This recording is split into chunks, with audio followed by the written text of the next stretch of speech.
Sure. Okay. So you took your first course with Dr. Horton. Yes. 1971, I believe, if I'm not mistaken. Might have been 72. Okay. And how did that come to be? Well, you had encouraged me to write my own stories rather than give my notes from anything I might cover. And I thought, well, if I'm going to do this, I need to know a little more about journalism. Now, I had some college. I don't have a degree in anything, but I had previously had some college courses and what was known as a business course that I took at Falls Junior College in Nashville, Tennessee, right after I got out of high school. And that was a course to prepare young women to be stenographers and secretaries, and to protect. There was a public relations class in that particular course that I took that was taught mostly young women, how to protect the boss. Take care of the boss and don't make anyone mad. Just protect the boss, keep the boss, let the boss go about his very important work, and you handle the dirty work, so to speak, if there's dirty work to be handled. The details. So so I didn't realize, I guess we actually met in 1971. And at that time we were working for the Tribune-Courier. Right.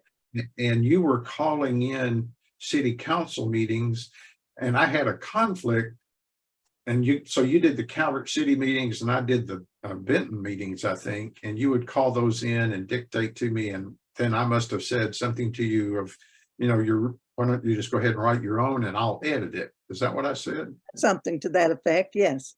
I'm good. Well, I'm glad it was encouraging. It was encouraging because at that point in my life, I didn't really have a lot of confidence in myself, and mainly because I didn't have a degree in journalism.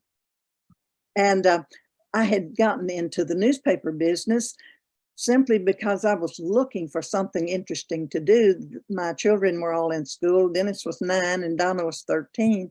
And I knew that as in just a few years, my husband made a good salary, a good pay. He brought home a good paycheck. But I knew in just a few years, we were going to need a second income if we were going to put those 4 kids through college, because at some point, we were going to have 4 in college at the same time. Mm-hmm. And for 4 or 5 years, we were going to have 3 in college and 1 in high school. So that was going to require, even at that time, college was not nearly so expensive at that time as it is today, but it was expensive considering the salaries that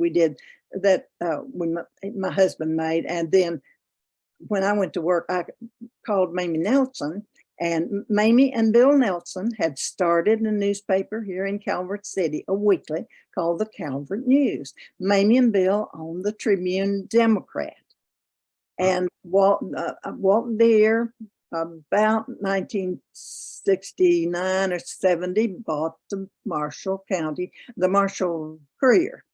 And Harold Barnett then shortly, not long, a few months after Mamie and Bill had started the Calvert News, Harold Barnett came into that organization, and I think he worked alongside Mamie and Bill for a while, and then he bought them out and continued. Well, I called Mamie one day. This is before Harold became a part of it. Called Mamie one day and said, asked her if she needed any help in Calvert News office, because I noticed that the office wasn't open all the time. In fact, much of the time, the Calvert News office was closed. If you wanted to leave a news article or an ad, you had to pick your times, because and she had a sign on the door, the hours they would be open, but oftentimes she would get there just in time to open the door as she was supposed to, but then she needed to be somewhere else doing something else. And I asked her if she needed some help, and she said, "I sure do, and I'll pay you $1 an hour. And you can take off in time to pick your children up at school." And that's how I got into it. And I had no idea at that time that was going to lead me into a career in journalism. I wasn't thinking about a career. I was thinking about an interesting job, something more than a stenographer for some important businessman, or more interesting than that, or a waitress in a restaurant or something like that. And though waitresses in restaurants probably made a whole lot more money than I ever made. But anyway, that's how I got into it.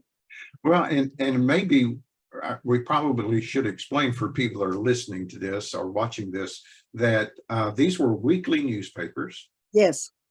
And typically they would be published on Wednesday or Thursday. I think the Tribune Democrat was being published on Thursdays when I first, and the Calvert News, I believe, was coming out on Wednesday, the day before.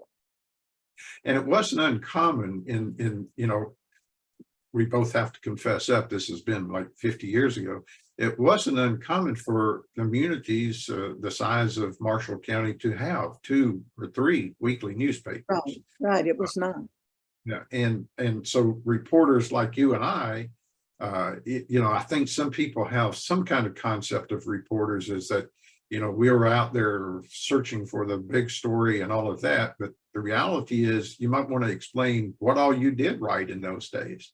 Well, just about anything that needed to be written for a weekly newspaper. Who had dinner, chicken dinner with whom on previous Sunday, and known as personal columns. Those were solicited by weekly newspapers, and people were interested at that time. People were interested in reading who was seen shopping in Benton on Saturday morning, or who visited certain church, where so-and-so was pastor on the previous Sunday. Just little things, personal information about people. Births and deaths, obituaries. I took classified advertising and some display advertising when I was working at whatever needed to be in the newspaper for the Calvert News. I would gather that information and then and type it up. Never considered myself to be a very good typist, but that was one of the courses I took at Falls Junior College. I did not learn to type in high school because we didn't have a typing course in the high school I went to, but I did learn to type at Falls Junior College. And so I was able to type up the personal columns, the classified advertising, the information for the display ad and the size that the client wanted, and then Mamie would pick it up the day before on Tuesday morning. She would pick it up and take it back to Benton and do the composition work for that. It had to be reset on some sort of a I'm not sure if CompuGraphic were the machines at that time, or if they had something prior to that. Now when I got into it, hot lead had just gone by the wayside, and newspapers, weekly newspapers, the local weekly newspapers in this area had gone to what was known as offset publication of their weekly newspapers, and that was a photographic process. Mm-hmm. And this is always fascinating that in my lifetime, because I actually started in the newspaper business when I was 14 years old, sweeping floors and learning how to set hot lead type and all that good stuff. And I can distinctly remember thinking, the linotype operator taught me how to set the type and was able to make up a page. And I thought, oh, this is great. There'll always be a demand for this. And before I even graduated high school, we had moved over to offset. And I can remember working with people that were going through a lot of angst over that. And but once they realized what a neat, clean process it was, and so much easier. However, just in our lifetime, if you think about it, I think, Bobbie, would it be fair to say that what we were doing in terms of weddings and births and deaths and the personal column today, I guess, would be the equivalent of what you see in when you put that stuff on Facebook or Twitter. That's Exactly, where exactly. people communicate. Yeah. Yes, exactly. That's what a good Facebook page is. It's a throwback to the weekly newspaper of 70 years ago. Yeah, and I worked for a gentleman by the name of Mr. Gidpool on Law Hobby in Princeton, Kentucky, the Caldwell County Times, which later became the Times Leader. And Jeff Hutchison, one of a classmate, right a year ahead of me, ended up owning that paper and publishing and editing it. And I can remember Mr. Poole saying to me on the weekend that I left to go to college, we were sitting in the office with our feet up on the desk and having a Coke or something. And he said, Bobbie, and this just always has amazed me. He said, one day, son, you will be able to sit at a desk just like you're sitting at, and you'll be able to publish a newspaper, run a radio station, and a television station. He said, I don't know how to work, but I do know that that's going to be coming in your future. If you think about it, what are we doing right now? We're in essence doing all of that as we go through on the social media and the wonders of electronics and Zoom meetings and everything else. He was a visionary. I knew Lowell. Lowell published later on in my career, 1977, I left the Tribune-Courier and went to the Marshall County Messenger as its first editor. And that's where I got the first taste of editing. I had a course in editing, but that's the first editing job that I had was the Marshall County Messenger, a startup newspaper by several business people in Benton. And it was in competition with the Tribune-Courier. Now, I didn't go because I wanted to compete with the Tribune-Courier. I went because they were going to pay me more money and give me an opportunity to learn.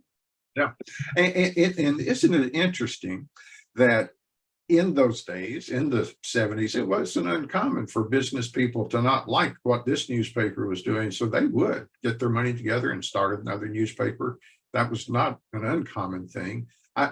One of the other things, though, I wanted to like you to share with folks was what your uncle had said rather prophetically and how you came to tie. And I think it should be fair to say that you and I both knew Dr. L.J. Horton at Murray State University. We both had the privilege of having classes under him.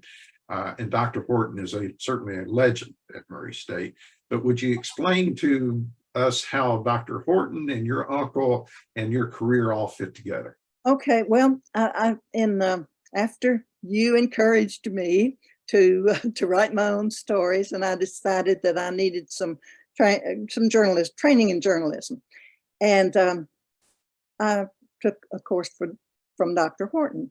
Well, years and years ago, my father's younger brother had, when I was a little girl growing up, he would laugh and tell friends, and he had, from the time he was a very young person, had always wanted to be a newspaper man.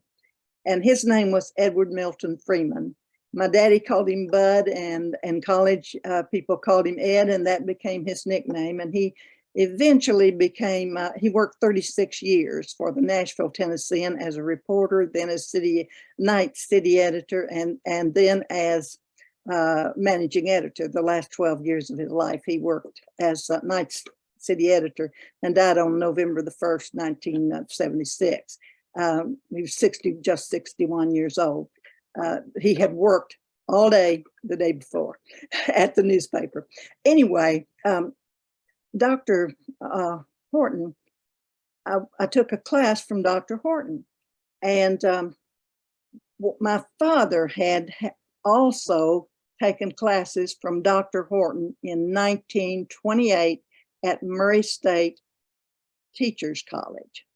Now, Dr. L.J. Horton came from a St. Louis newspaper. I believe, I'm not sure whether it was the Post-Dispatch or the St. Louis Globe. It was my understanding at one point that he came from the St. Louis Globe, as he was a young reporter there, and he came to Murray State to teach English and writing, and Murray State didn't really have a journalism program, but it had a good writing program, good a good English program. Well, the basis of journalism is English. In 1928, my father, Clarence Freeman, had taken courses from Dr. Horton. So my dad went on into teaching after he left college. And then a few years later, his younger brother, who was Ed Freeman, Edward Milton Freeman, went to Murray State. He was going to become a newspaper man, and he had classes with Dr. Horton. Well, while he was at Murray State, studying writing English and writing for newspapers, he wanted to meet President Roosevelt. My uncle Edward was tremendous. He had tremendous admiration for Franklin Delano Roosevelt. So he hitchhiked to Washington, D.C., presented himself at the White House, got the interview with Franklin Delano Roosevelt, hitchhiked back to Murray, and wrote the story for the college newspaper. Well, in one of the classes, actually it was the first class I took from Dr. Horton, he told this story about Ed Freeman, one of his students. And he didn't give the student's name until the end. And then he talked about Ed Freeman, what Ed Freeman was doing at that time, and the success he had in the newspaper business. And as Dr. Horton was telling this story, it dawned upon me, I knew who he was talking about before he said this student was Ed Freeman, and Ed Freeman is now the city editor, I think maybe at that time, of the Nashville Tennessean. And so after the class, I went up to Dr. Horton and I shook hands with him and told him Ed Freeman was my uncle. And my uncle had always said, as I was growing up, as I was a young child, he had always said that I was going to the University of Missouri and become one of the best newspaper women in the country. Well, I didn't do that. I didn't go to Mizzou, although I have two grandchildren who are graduates of the University of Missouri, but not in journalism. Neither one of them interested in journalism. But anyway, I got married and started a family. And as my family began to grow older, I realized that maybe at some point I was going to need to do something more than just work at home. I was going to need to earn an income, because we were going to have 4 children in college at the same time, and college was not nearly as expensive as it is today, but it was still expensive for that particular time, the 70s, and it was important that I earn enough to help out with the children's education. So that's how I came to get in contact with Mamie Nelson and ask her about the job. I had worked, however, a year for Kirby Jennings at the Valley Sun. And that was in 1961, from 1961 to 1962, doing virtually the same thing that I did for the Nelsons, for the Calvert News, only doing it from my home. And Dorothy would pick up on the I think maybe Tuesday morning, she would pick up whatever copy I had, ads, news, what have you, personal columns, and take it back to Murray to be printed in the Valley Sun. Now, the Valley Sun, Kirby Jennings, an old-time newspaper man from Murray, you may have heard, you may have known Kirby. Actually knew Mr. Jennings, yep. Yeah, Kirby and Dorothy ran the Murray Democrat, I believe it was, for years and years. And I worked doing that for the Valley Sun. But then after they closed the Valley Sun, after Kirby decided that predictions by the Wall Street Journal and the New York Times that Calvert City was going to boom from a town of less than 300 to 10,000 by 1960 was not going to work out. He decided that, well, he'd just close the Valley Sun. And the Valley Sun was fairly successful from the advertising that they had. If they were getting paid for their advertising, then they were making a little bit of money from the Valley Sun, but not what I think Kirby had in mind. So after Kirby closed the Valley Sun, then excuse me, I just stayed home for a while and waited until my children were a little bit older. In 1961, Dennis was just 2, so he was just toddling around, and so by waiting until 1968, when I saw that the Calvert News office was not open all the time, well, that gave me some time to get my children up and out from underfoot and into school and learning about the world for themselves. And so Miss Bobbie, how many newspapers and what newspapers was it that you have worked for in your career? Okay, I worked for the Valley Sun for that year, worked for the Calvert News, and I would guess that maybe it was maybe a little bit less than a year with the Calvert News after Harl bought the Tribune-Democrat. Then it was not too long before he saw that the Calvert News was not really a profitable venture and closed the Calvert News. But he kept me on at the Tribune-Democrat. And as for a while, I was just a part-time reporter, but I had a second job with the Senior Citizens for about 18 months, something like that. And I'd work on weekends and after hours, nights, and that sort of time. It got to be almost full time that I was working 2 full-time jobs, but maybe not quite, but 2 full-time jobs. But then after the Senior Citizens, I decided to just try not to do that anymore because I was more interested in the newspaper work. And I think that's about the time you came into the business, and Harl hired you, did he not, in 1971? Yes, ma'am. Well, I think then that's when I was working maybe more for the Tribune-Democrat. In 1970, I believe it was, Harl and Walt Deere decided to merge their newspapers. That's the Marshall-Courier and the Tribune-Democrat to become the Tribune-Courier. That was either 1970 or may have been 71 or 70, might have been as late as 72. I don't remember for sure. I'd have to go back and get some newspaper history that I do have a file on. So I've got the year, but just in my head, it seems like it was in the neighborhood of both of them bought those newspapers around 1970, and it may have been 71 or 72 before they actually decided that if they were going to make any money out of the 2 news, each one of them, if they were going to make any money, they were going to have to go together and have one newspaper. Mm-hmm. I think it was around 71 because when I went there, it was the Tribune-Courier, and it had probably been in existence as a merged newspaper about a year. Yeah. And I don't recall, Gina Hauser also was there at the time. Yes. And I don't recall the circumstances of it, but I do recall as part of my interview that Gina and Harl said, we've had some issues with reporters in the past that had created some dissension between the city and the county and the newspaper. How will you handle all of that? And I distinctly remember saying, I'm not one to shy away from controversy. I'm not one to engage in it, however. And the one thing I always will remember was I said, I have just bought me a tape recorder. And so I tape everything I do, and I'll give you the tape at the end of the day. And that served us well for a while there because I wanted to make sure that I quoted everybody accurately.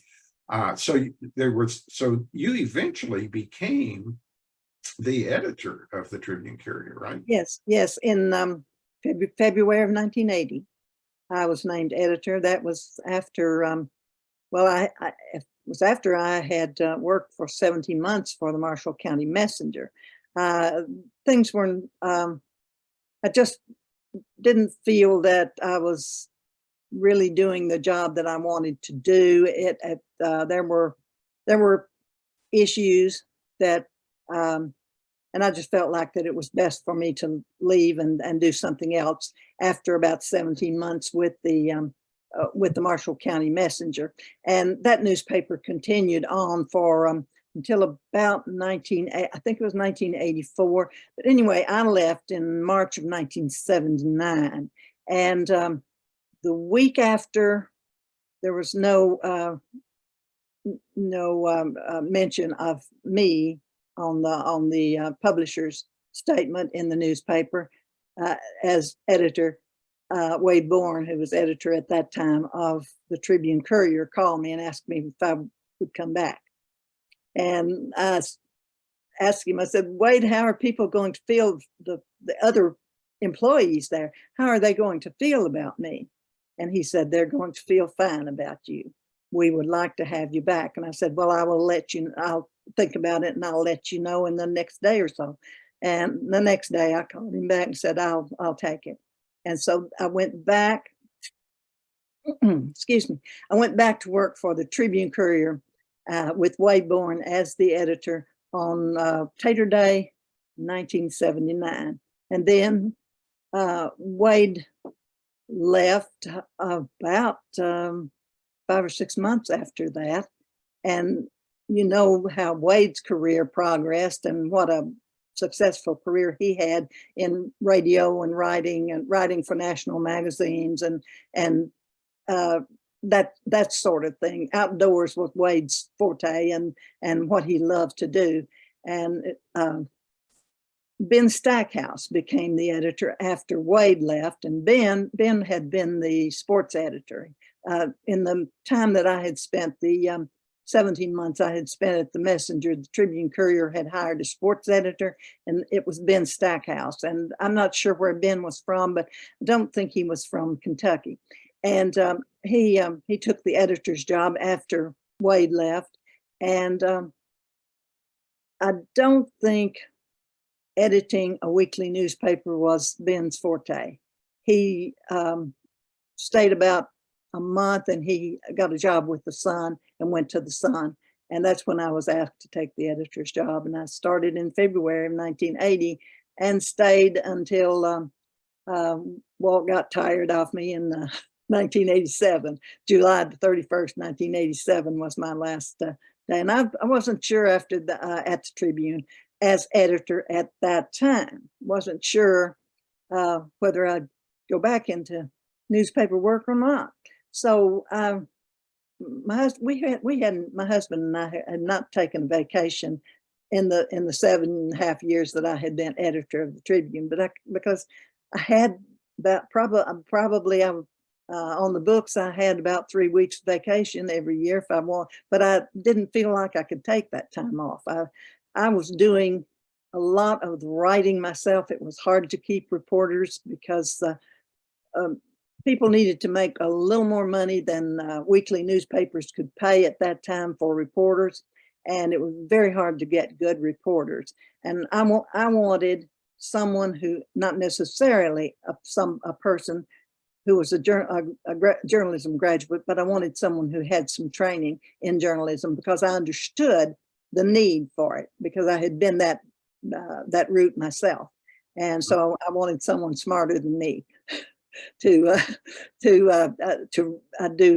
send out on assignments in news assignments covering the local government, covering wrecks and whatever was plane crashes. We had a plane crash at one point.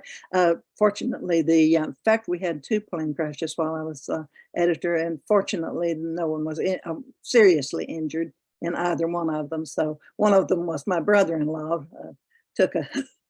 He was fortunate. My brother-in-law owned a couple of planes. He owned a Cessna and a Pitts aerobatic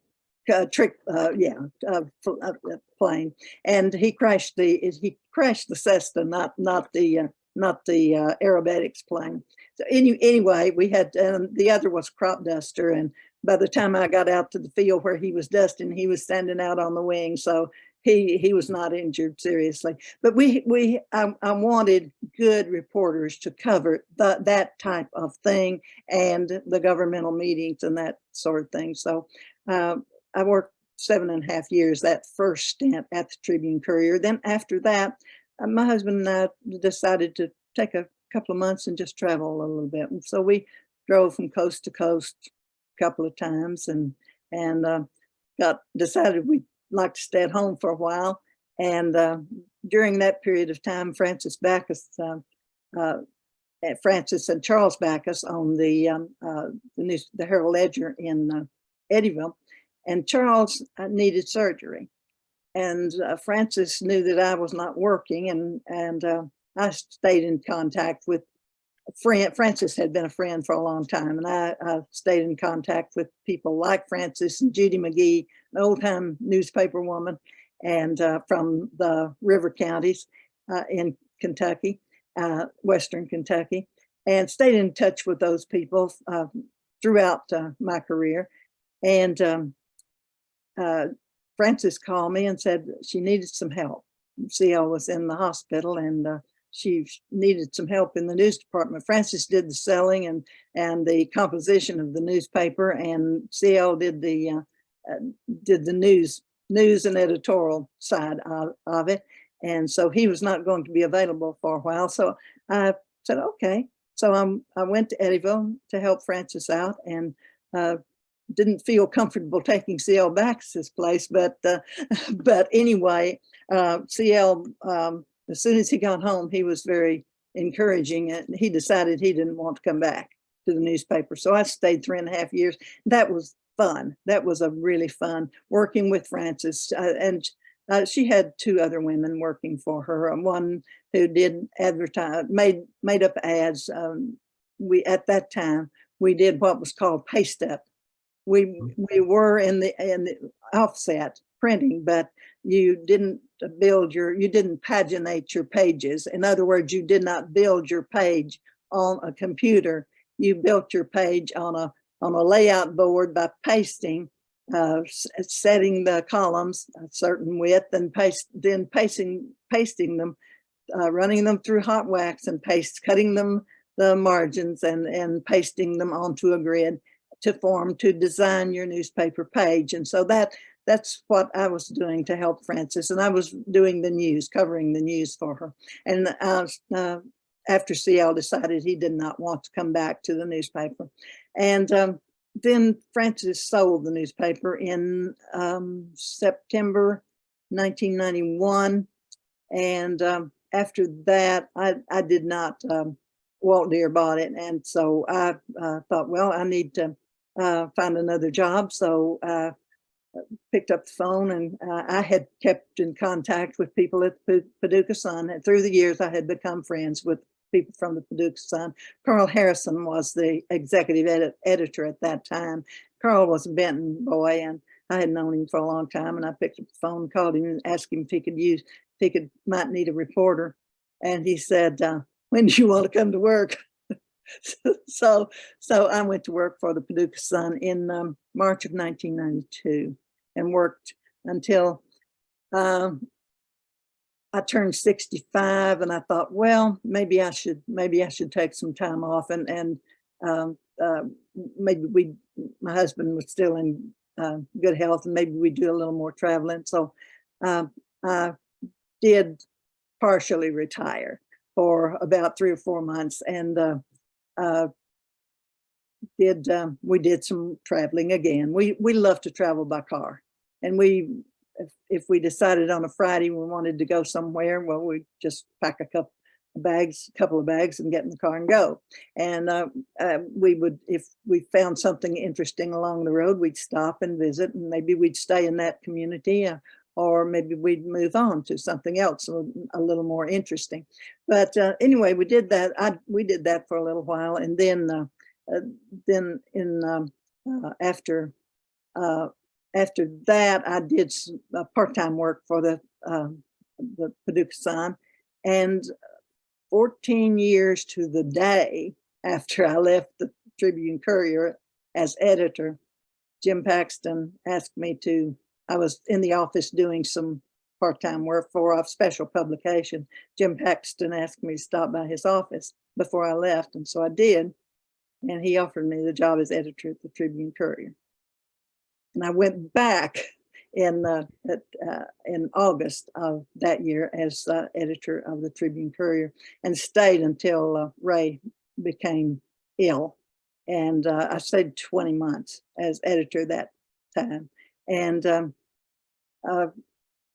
didn't work for about 3 months while he died the day that was going to be my last day, but it was really unexpected. I expected him to live a little bit longer. We had known for a year that he had a terminal disease and a terminal cancer. You hear these advertisements about mesothelioma. Well, that's what he had, and that was from exposure at where he had worked for 31 years, early in his work life there.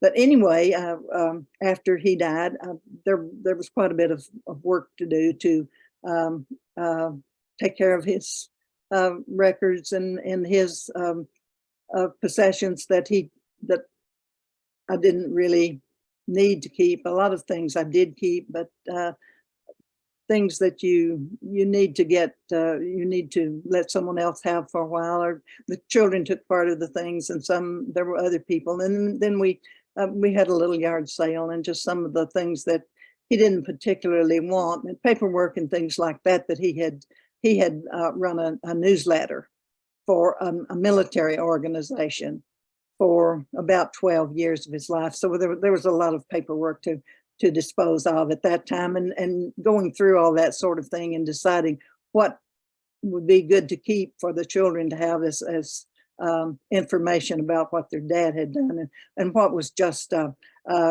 notes and things that he had, letters he had received maybe from other people giving him information for the newsletter. That sort of thing needed to be disposed of because it was stacking up rather high in the computer room at that time. So after I sort of got things in order, his estate settled in order, there was had taken one of my granddaughter's pictures to the Herald Ledger. She grew up in Lyon County. One of my daughters lives in Lyon County. Terry and Cash White are my daughter and son-in-law, and their daughter Ashley had won the Miss Founders Day beauty pageant. So I took a picture of Ashley and took it to the Herald Ledger, and so I stopped by to pick it up after it had run in the Herald Ledger, and they were advertising for a reporter, sports news reporter. And I told Janie Stovall, who was the editor at that time, I said I'd apply for that job if it were not sports. The sport didn't have the sports involved. I said I'd covered sports 30 years ago, and I really don't want to do that anymore. I'd rather just do the news. And she said, "Are you serious?" And I said, "Well, yeah, I think I am." She said, "Let me see what I can do." And she said, "I'll get back to you." And a few days later, she called me and she said, one of the reporters she had now would love to take the sports and I could take over news. So I went back to work in September of 03, I guess it was, for the Herald Ledger, and worked there for, nearly 13 years. And so I have worked, you ask what newspapers, after them, the Valley Sun, the Tribune-Democrat, the Tribune-Courier, the Marshall County Messenger. I did mention the Valley Sun, I think, did I not? The Herald Ledger and the Paducah Sun. And so maybe we need to put into perspective, although we were all competitors, I always found it fascinating. And the first time I remember this, I was probably 16 years old. I know I had a car because I was delivering the Caldwell County Times, and I would race to get there before the Princeton Leader, and I always tried to beat the Herald Ledger. And And I remember, and Miss Francis and I have laughed about this a lot because her daughter, Honey, would Yeah, deliver. And it was just this thing that, you had to be on the newsstands first. yes, Uh, but what I always found fascinating was, and I think the first time I ever encountered it, I was probably 16 years old, and the two newspapers there in Princeton, the Princeton Leader and the Collier County Times, and the Leader had press problems. And the next thing I know, not only have they brought the paper to us to print, but we printed our paper, the Times, we printed the Leader paper, and we set them side by side, and we started out that day delivering the papers at the same time. And I remember my Mr. Poole and Mr. Hobby, because I know I said something to the effect of, wouldn't it be more like we should get our paper out first? And it was, oh, no, they had a problem. And if we had a problem, they would do the same for us, but we should be on equal footing when it came to actually getting out there and getting the news out. yes. And of course, when I left the Times, they were publishing some weeks, they had like 48 pages. Yes, yes. So the Times Leader, well, the Times and the Leader had big papers at that time. I recall Lowell's papers were big papers. The Marshall County Messenger was a fairly big paper. The Tribune-Courier was a big paper. 48 pages was nothing for the Tribune-Courier to have back in those days. And we had a good size subscription, a good subscription base. And of course, a lot of people don't understand that the real money in the newspaper business in those days was advertising. Advertising, yes. Your subscriptions were great to have in terms of eyes on, but your real money was made in advertising. And I think a lot about that now from the standpoint of, I guess there's still newspapers that have classified advertising, and I'm sure there are still people that subscribe to their hometown newspaper, but to think they have gone from what they were to these days. Something else you mentioned, Bobbie, we might want to spend a minute on. We've mentioned the name Walt Deer. We've mentioned the Paxton family. At one time, of course, Al Smith had a chain of newspapers. Those are the names that come to mind. Yes. But over the years, all the little newspapers kind of got gobbled up. Well, like Taylor Hayes over in Hopkinsville, Kentucky. Yes. The Kentucky New Era began to buy up weekly newspapers. What caused that from your perspective? How did that happen, and why did that happen?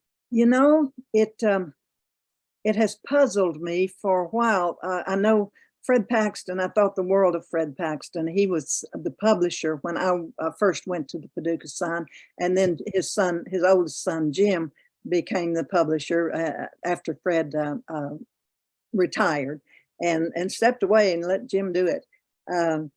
When Fred stepped away, and so, but Fred was Fred had a vision that he needed to get. He wanted he never called it a chain of newspapers. They never referred to it as a chain, but it was a large grouping of newspapers.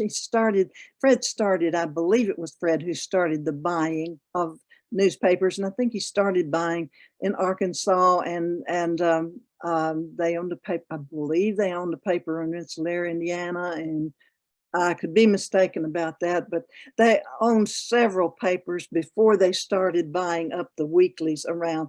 I think what prompted that was as social media came into being, became prominent, and Google and some of these other social media platforms started eating up a lot of the advertising. Then the larger newspapers started acquiring the weeklies as a revenue source, actually, and now I've noticed quite a bit that, and when I still write the Calvert City Council story for the Tribune-Courier, and there are many times that the Paducah Sun will pick that up and run that also.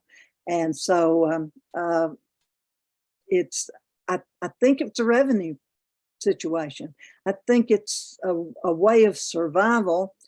I'm not completely happy with what it has done to the weeklies.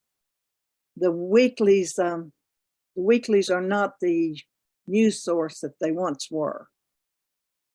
They're not. I don't know how. I don't want any of the weeklies to go out of business at all. But I would like to see more pursuit of hard news in the weeklies than we are seeing now. There are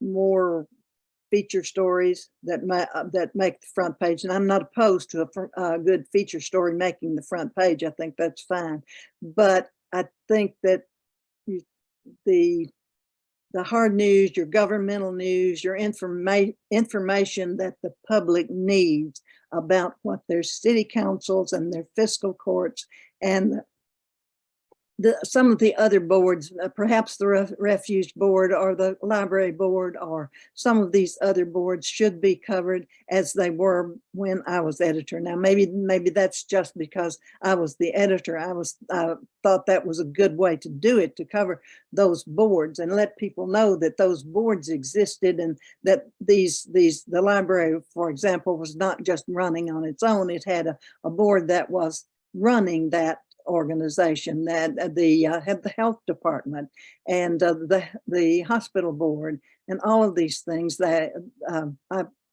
most of those boards were covered by the Tribune-Courier, if not on an absolute monthly basis, at fairly regular times when I was the editor. And I hated to see that go by the wayside, and it has. And not just in the Tribune-Courier, in all the weeklies. And I think that maybe we lived in the best of days. I think we did. When I think back on it, because the newspaper literally was the contact point for the community. Yes. You and I both have. We stood at those counters, and people would come in and bring vegetables into us, and share it with us and tell us about, you should go over there and talk to so-and-so because such and such may be happening there. I mean, I've got a number of great stories over the years from people that came into that office to pay their subscription or buy a classified ad, and they would put me on the lead to something that led to a great story. Sure. And no longer it seems to exist for some reason. It doesn't. And the weekly newspapers have lost their editorial page. And to me, that is the heart of any newspaper, is the editorial page. The local editorial is important. Now, everybody might not. When I was editor, I would write. I used my column mainly as an editorial. I didn't always have an editorial, but I always had a column, and I used it to point out certain things that needed to be pointed out and call attention to things, maybe problems that needed to be solved, and how did we go about solving these problems, not just complaining about them, but what do we do about it, and how do we fix this? Who has ideas about how to fix it? And then there were columns of just enjoyment. For example, the Tribune had a couple of columnists who just wrote interesting columns about fun things in life, or sometimes interesting things, or not tragic. They've also written things about tragic events. And of course, when you have someone who is not trained in journalism writing something like that, you've got to be very careful. And I always was, but especially if they wrote about something that was tragic. But they would do that with the idea in mind: if we tell this story, perhaps we can prevent this from happening to someone else. Mm-hmm. And so I thought that type of column was important, and I just the entertainment column, someone's someone else's idea. And I welcomed letters to the editor. We had lots of letters to the editor. I had some mean ones, and that's all right. I ran them if they were not too mean. Now, and they had to be, the one thing I required, they had to be signed. And I had to have a telephone number where I could reach the person writing. And if I had many people who would write a scorching letter about me and what I had done and what I had said in my column, put it right there on the page, on the editorial page. And so I had letters that were in praise of what we did, but I gave equal space to those that were in critique, to the critiques. And I learned a lot from the critiques. Yeah, I was like you. I always found it fascinating. To go back to Dr. Horton for a moment. When I had Dr. Horton in 1968, a new book on reporting came out. It was by McDougall. You may or may not remember this. I do. I remember. Yeah. It was called Interpretative Journalism. That was the name of the book. And I remember Dr. Horton bringing the book in, and he said, the university has adopted this book. I don't like the title of this book, and let me explain to you why. Because I'm going to teach you how to be a reporter, but I guess you have to go buy the book. But he said, it's not the job of a reporter to interpret anything. It's the job of a reporter to report the facts, the good, the bad, and the ugly. Right. When I went to work for Harl and Gina, the very first year I was there, there was this very controversial project over in Callaway County near the Murray State Biological Station. One of the manufacturers there wanted to put in a barge terminal. Remember that? Yeah. Okay. Remember that? Yes. Anderson County barge terminal, or Anderson Creek barge terminal. And I remember going to Gina and Harl and saying, I would like to cover this, even though it's outside of our area. It directly can impact, tourism and the economy in the area. And they gave me permission to do that. And we did three things. And I actually went back to Dr. Horton and to get his advice and counsel after we did it. We did a news story, a very balanced, fair and balanced news story. We did one, the Courier-Journal did one, the Paducah Sun did one. Somehow my news story got more attention than the other two news stories. Primarily, I think because maybe the other two newspapers were kind of advocating toward this industry as opposed to, we just laid out the facts. And there was a fellow that happened to be at the biological station, Dr. Hunter Hancock. Remember him? Yes. You remember Dr. Hancock? Oh, yes. He called me and he was rip roaring mad about what had happened at the Courier-Journal and what had happened at the Paducah Sun. And then he finally came down to me and he went, I said, did I misquote you? And he went, no, you were totally fair. You were totally fair. But the other two stories offset all the facts. And I went, well, then maybe we need an editorial. And so that was the first editorial I ever wrote, which opposed, by the way, that large term. Okay. And then Dr. Horton called me and he said, well, I think that you and Hunter should get back together. And you should do an in-depth profile on Hunter and the biological station, and also on the barge terminal and the people that want to put it in there. And so we did. And it became a kind of a double, what we called a double truck. I don't remember those. Yes. But at the end of all of that, nobody was happy, not necessarily, but everybody I felt respected the fact that we had put out the whole story. The terminal ultimately did not go in, and the biological station ultimately actually got some funding to study the impact of fertilizer that would have been caused by that. And Dr. Hancock became a great outspoken person and always worked with me well. But I'll never forget Dr. Horton telling me that the job of a reporter is not to interpret. The job of the reporter is to report the facts. Yes. And then if you have an opinion, you put it on the editorial page. And then if you really want to go in depth and be, I think the term he used, if you want to try to be investigative, you might want to do a big feature and a big spread. But I always appreciated the fact that Dr. Horton brought such great training and taught me so well, because it served me well over the years. What has frustrated me more than anything through the years is the fact that so many people don't know the difference between editorial content and news content. Yeah. And many people will consider editorial content as news content. And it isn't. It's simply one person's or a company's opinion. Let me ask you something.